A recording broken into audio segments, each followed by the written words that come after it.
MS ওয়ার্ডে auto cover page করার নিয়ম আজকে আমরা শিখব। তো কভার পেজ আমরা যারা করতে পারি তো পারি, তো যারা পারি না তাদের জন্য অনেক জটিল একটা বিষয়। তো আমরা শর্টকাটে কীভাবে কভার পেজ তৈরি করতে পারি একবারে সহজভাবে আমাদের মাইক্রোসফট ওয়ার্ডের ভিতরে যে কভার পেজগুলো আছে তা দিয়ে, এবং এই ছাড়া আমরা অটো কভার পেজ কিছু আছে অনলাইন থেকে যেটা নিয়ে আমরা কাজ করতে পারি, সেই নিয়মটা আজকে আমরা দেখব। তো আমরা শুরু করি। তা আমাদের অটো কভার পেজ করার জন্য ইনসার্ট ক্লিক, মেনু বারের ইনসার্ট ক্লিক, কোনায় একবারে কোনায় কভার পেজ ক্লিক। এখানে অনেকগুলা আপনার কমপ্লিট করা কভার পেজ আছে, তবে বেশি মাত্রা মোটামুটি যা আছে তা দিয়ে আপনারা কাজ করতে পারবেন। তবে যদি কেউ চান এর বাইরে কিছু কভার পেজ নিয়ে কাজ করতে চান বা এগুলো ভালো লাগতেছে না, আনকমন কিছু নিয়ে কাজ করবেন, সেই ক্ষেত্রে আপনারা কিভাবে করবেন সেই নিয়মটা সুন্দরভাবে আজকের ভিডিওতে উপস্থাপন করব। ভিডিওটা মনোযোগ সহকারে দেখবেন, না টেনে দেখবেন, তাহলে অনেক কিছু শিখতে পারবেন। তা আমি এই একটা কভার পেজ ক্লিক করলাম, এটা আমার একটা কভার পেজ আসলো। আমি এখান থেকে চাইলে পিকচারটা চেঞ্জ করতে পারি। হ্যাঁ, এগুলো তো স্বাভাবিক বিষয়, এগুলো সবাই করতে পারেন। তারপরে আমি আপনার দেখাইতেছি পিকচার চেঞ্জ করার জন্য। পিকচার চেঞ্জ আপনি এইভাবে ডিলিট করে করতে পারি, বা এখানে যদি চেঞ্জ পিকচার করতে চান সেটাও আমরা করতে পারি। এই চেঞ্জ পিকচার অপশন এটা। হ্যাঁ, আমি আবার দেখাচ্ছি, এখানে ক্লিক করার পরে change picture, change picture click. আমরা এটা স্বাভাবিকভাবে আমাদের এই কম্পিউটার ভিতর থেকে একটা পিকচার নিলাম।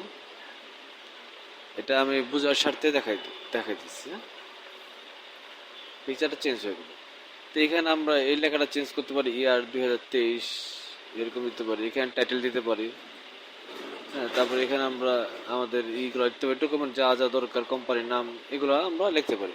তো এই জিনিসটা একদম শর্টকাট, এটা আমার ভালো লাগতেছে না, পছন্দ হইলো না, এটা চয়েসফুল না। আমরা যদি চাই এখান থেকে আমরা ডিজাইন করতে পারি কভার পেজ, এটা মডিফাই করার জন্য আমরা শার্প ব্যবহার করতে পারি, এভাবে কিছু করতে পারি। হ্যাঁ, আমাদের ইচ্ছা মতো আমরা এখান থেকে কাজ করে নিতে পারি। কিন্তু যদি এর পরও আপনার ভালো না লাগে, যে না এটা মনে হয় না কেউ পছন্দ করবে, তো সেক্ষেত্রে আপনি কি করবেন, আজকে আমরা সে জিনিসটা নিয়ে কাজ করব। এগুলো করলেন আপনি, কিন্তু এগুলো আপনি মনে করতেছেন যে কেউ পছন্দ করবো না, তাই তো? তাহলে এগুলো সব বাদ দেন, এগুলো দরকার নেই। এই ইনসার্টের কভার পেজ আমরা গেলাম না, বাদ, নো দিয়ে দিলাম একবারে আমাদের বাদ। আমি মাইক্রোসফট ওয়ার্ডটা শুধুমাত্র ওপেন করে রাখলাম, মাইক্রোসফট ওয়ার্ড ওপেন করলাম, গুগলে চলে যাব। যে কোনো ক্রোম ব্রাউজার ইউজ করতে পারেন, ফায়ারফক্স ইউজ করতে পারেন, আপনি যেটা ইচ্ছা সেটা করতে পারেন। তা আমরা ক্রোম ব্রাউজার ওপেন করলাম, এখানে এসে আমরা লিখব অটোমেটিক, অটো মে, আমি এটা এর আগে সার্চ করছিলাম যার কারণে সামনে আসছে, এটা লিখবেন automatic cover page word PNG free download. এই কথাটা আপনাকে লিখতে হবে গুগলে যে, ঠিক আছে? এরপরে এন্টার দিলাম, সার্চ। আমার এখানে অনেকগুলো ডকুমেন্ট শো করছে, তো আমি এগুলোর জন্য ইমেজ ক্লিক করব। ইমেজ অলের সাথে যে ইমেজটা লেখা আছে, ইমেজে আমরা ক্লিক করলাম। করার পর এখানে আপনি যে ডকুমেন্টটা যেটা পছন্দ সেটা আপনি ক্লিক করে কাজ করতে পারেন। ধরেন আমরা এটা নিলাম 2023 নতুন, এটা ক্লিক করলাম। আমরা কিন্তু পিএনজি লিখছি, কিন্তু পিএনজি ভাবে আমরা কাজ করব না, আমরা কিন্তু ওয়ার্ড লিখছি, ওয়ার্ড পিএনজি, ঠিক আছে? তো আমরা এখানে চাইলে, আমি এখানে রাইট সাইড ক্লিক করে সেভ এস, পিকচারের উপর রাইট সাইড ক্লিক করে সেভ এস, হ্যাঁ, সেভ ইমেজ এস ক্লিক করলে আমরা এখানে কি দেখবো, পিএনজি ইমেজ। তো আমি পিএনজি ইমেজ এটা সেভ করবো না, পিএনজি ইমেজ সেভ করলে কি হবে দেখি, সেভ দিলাম, শুধুমাত্র আমাদের পিএনজি ইমেজটা শো করবে। আমি এখানে কোনো কাজ করতে পারতেছি না, তাই না? তো এটা বাদ, দরকার নাই, ডিলিট, ক্লিক করে ডিলিট দিলাম, মিনিমাইজ করলাম। আমি আবার চলে গেলাম, হ্যাঁ, তা আমার এখানে আসার পরে MS ওয়ার্ড কভার পেজ, এখানে আমার এটা এই যে কভার পেজটা আছে এখানে আমি ক্লিক করব। আপনি একটা ক্লিক করবেন, যদি না হয় তো দুটা ক্লিক করবেন, ঠিক আছে? ক্লিক করলে আমাদের একটা নিউ ট্যাবে নিয়ে আসবে, নতুন একটা ট্যাব ওপেন হবে। তো এখানে আমাদের এই যেখানে লেখা আছে MS word cover page templates, টেমপ্লেটসে এখানে নিচে আমরা আসবো। এখানে আমাদের অনেকগুলা কি পাবো, অনেকগুলো আমরা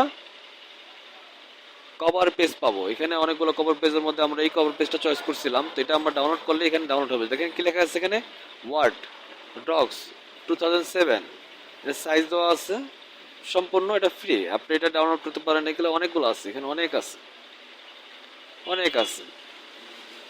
আর মজার বিষয় হলো এখানে আপনি এটার ভিতরে ঢুকছেন, এটা এটা আপনি দেখতেছেন, যেটার ভিতরে ঢুকছেন এটা আপনি যদি আবার অন্য একটা চেঞ্জ করেন, ধরেন এটা এটা যাবো, আমরা এখানে ক্লিক করলাম, আমরা আবার এখানে ডাউনলোড ক্লিক করব, তখন আমরা আরেকটা চলে যাবো। এখানে 1000টা plus word MS word cover page আছে। তো যাই হোক, আমরা যেটা নিচ্ছি সেটা নিয়ে দেখাচ্ছি। এখানে আমরা কোনটা পছন্দ করলাম, এটা পছন্দ করছি, এই তো। তো আমরা এটা কি করব, ডাউনলোড ক্লিক করলাম,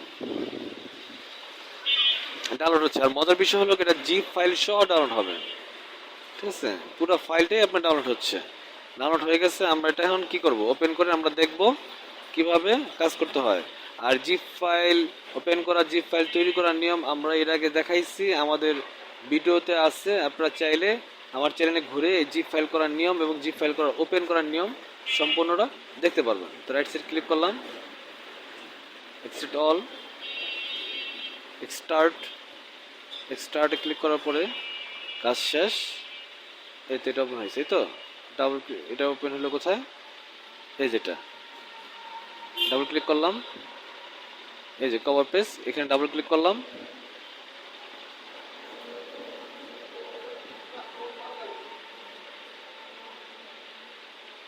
ওপেন কিন্তু হয়ে গেছে। এটা আমি ক্লোজ করে দিলাম, আগের যেটা ছিল ওটা ক্লোজ করে দিলাম, এই যেটা।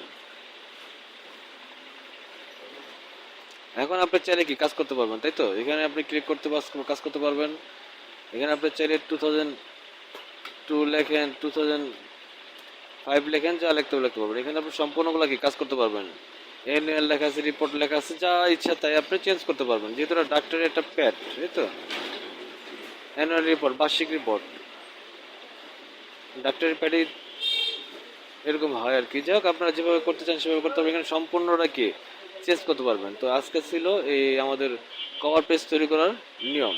তো আশা করি সবাই খুব সুন্দরভাবে বুঝতে পারছেন।